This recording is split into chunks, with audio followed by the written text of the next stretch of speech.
minute of First Chapter Friday. I'm Miss Carrie, and today, since it's winter time, I thought we should read something kind of cozy. I was looking through the books in the juvenile fiction section, and this one just popped right out to me. So I hope you like it too. It's called Bad Badger by Maryrose Wood. And it has some beautiful illustrations. So page 1, chapter 1 starts with a really nice picture. So I'm going to show that to you. Cute. Look at that. Very cozy. All right, chapter 1. A visit from a friend. Septimus was not terribly used to company. Septimus was a badger. Or was he? This was the heart of the matter. For if Septimus were a badger, as he mostly believed he was most days, it was also true that Septimus was bad at being a badger. That's what he thought, at least. Other badgers, proper, legitimate badgers, had faces with stripes. Septimus had spots. Other badgers, provable, actual badgers, lived in forests and fields. Septimus had a charming cottage by the sea. Oh, it was lovely, a cozy cottage. There was always an ocean breeze. The cottage was filled with his cherished possessions, his omelet pan, his tandem bicycle, his waterproof boots, his kayak, and his magnificent collection of seashells. All highly unusual for a badger. True, indisputable badgers had badgers for friends. Septimus spent his time alone. He wrote down his dreams. He drew maps of the places he might visit someday. Venice was at the top of the list, as gondolas were very like kayaks, but Italian and with singing. Glorious singing in Italiano. Real badgers, good badgers, were indifferent to opera, not Septimus. To be unlike a badger in so many ways, yet too like a badger to be anything else, was an embarrassing predicament. That's how Septimus felt, at least. He nodded at his neighbors, who nodded back. He remarked about the weather to the clerks in the shops. That was enough, most days. It was simpler than trying to explain the boots, the kayak, the shells, the spots, also very unbadgerish. But to say he had no friends at all would be untrue. He had one friend, a recent development. Septimus did not know his friend's name. The reason for all of this will soon be made clear. The friend visited most Wednesdays near dusk, weather permitting. The friend, a gull, would arrive with a downward swoop and a flapping of wings until it landed and perched on the windowsill of the cottage's front room. The window opened to a breezy, westward-facing porch with a distant ocean view. Septimus had taken to leaving the window open on Wednesdays. It was April, and the air was cool and fresh. The visits had been going on for a few weeks now. "Caw!" the gull said from the sill. "Well, hello to you too, friend bird. How have you been?" Septimus inquired. "Caw!" the gull said. "A head cold? How unfortunate," replied Septimus, "but the sea is nothing if not damp, so it's no wonder. Do your feathers keep you warm enough? Fur would keep you warm in any weather. This I know from experience, but feathers are lovely too, of course. I mean, they suit you. I'm sure they're warm as toast." Can you tell Septimus was not terribly used to company? "Let me fix you some tea," he said, hoping he had not offended the bird. "Caw! Caw!" said the gull. "No, it's no trouble at all." Septimus rushed to put on the kettle.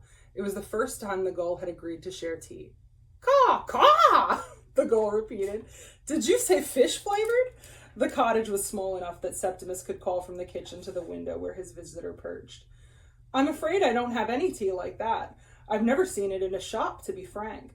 But I do have a lovely chamomile. Will that do?" "Caw!" the gull said after a moment. As they waited for the kettle to boil, Septimus moved outside to the porch. "I'm just not an indoor badger, you see," he joked. "Do you mind if I join you? I like to sit outside at this hour. The sunset view is not to be missed."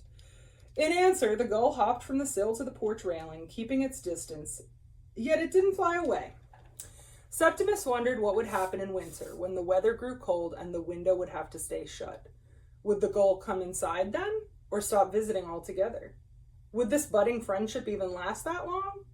But that was a winter question, not a springtime question. Most badgers were not big worriers. Septimus often had to remind himself not to let his thoughts run too far ahead. He settled in his chair, westward facing. The sky grew rosy as the sun descended to the sea. The sunset was different every evening and perfect every evening. Septimus had always thought so, and yet it was even more perfect when shared with a friend. He almost said as much to the gull. He came quite close to saying it. In the kitchen, the tea kettle whistled, first breathy, then shrill. Will you want honey in your tea? Septimus offered, rising from his seat. I have some in the pantry. Caw! Said the gull. The badger went to find the honey with a skip in his step. When he returned to the porch, he carried a tray. He had chosen his good teacups, his saved-for-company teacups, though he rarely had company. The cups had pictures of seashells on them, which he thought the gull might appreciate. He was hoping for a compliment, to be completely frank about it. The tea is hot, but not too hot. With care, he placed the pretty teacup on the railing where the bird could reach. The gull said nothing about the seashell pictures, but darted its head in and out of the cup to sip. It was not the tidiest way to drink tea. Caw! The bird remarked, beak dripping. No need to apologize. Wings are not meant for holding teacups. As soon as he said it, Septimus felt ashamed. Why had he chosen teacups in the first place? It was a mistake. He could see that now, but vanity had clouded his judgment. Bad badger, what a clumsy host he was being. He placed a digestive biscuit on the railing where the gull could easily peck at it. He poured what remained of the tea into a saucer, which the gull found easier to manage. Desperate not to hurt the bird's feelings, Septimus added, Wings are meant for greater adventures. I'm sure you've had many, the gull preened. The rosy sky swirled purple, then gray. The visit would soon be over. The bird never stayed after dark. Will you tell me your name? Septimus asked after a bit. The gull flexed both wings and held still for a moment, as if considering it. Then it flew away. The house felt empty. Septimus hummed a favorite tune as he wiped up the mess of biscuit crumbs and tea splatters. All in all, it had been a pleasant visit. So that's the end of chapter 1, and it ends with another picture. Look at that. That's Septimus and the gull drinking tea, and you can see the little shell teacup he was talking about. I don't know. What do you think? I like that. I'm curious about where it goes. It doesn't seem like a kind of first chapter where there's a whole lot of action or a whole lot of setup, but sometimes that can be a good thing. Sometimes that can make us curious. Where is this going? And, will I enjoy it? We'll see. I like it. I'll probably finish it. And then it'll be available to check out in the juvenile fiction of the library under juvenile fiction, Wood for the last name of the author. All right. Thanks for joining me. I'll see you next month. You have a good time. Bye-bye.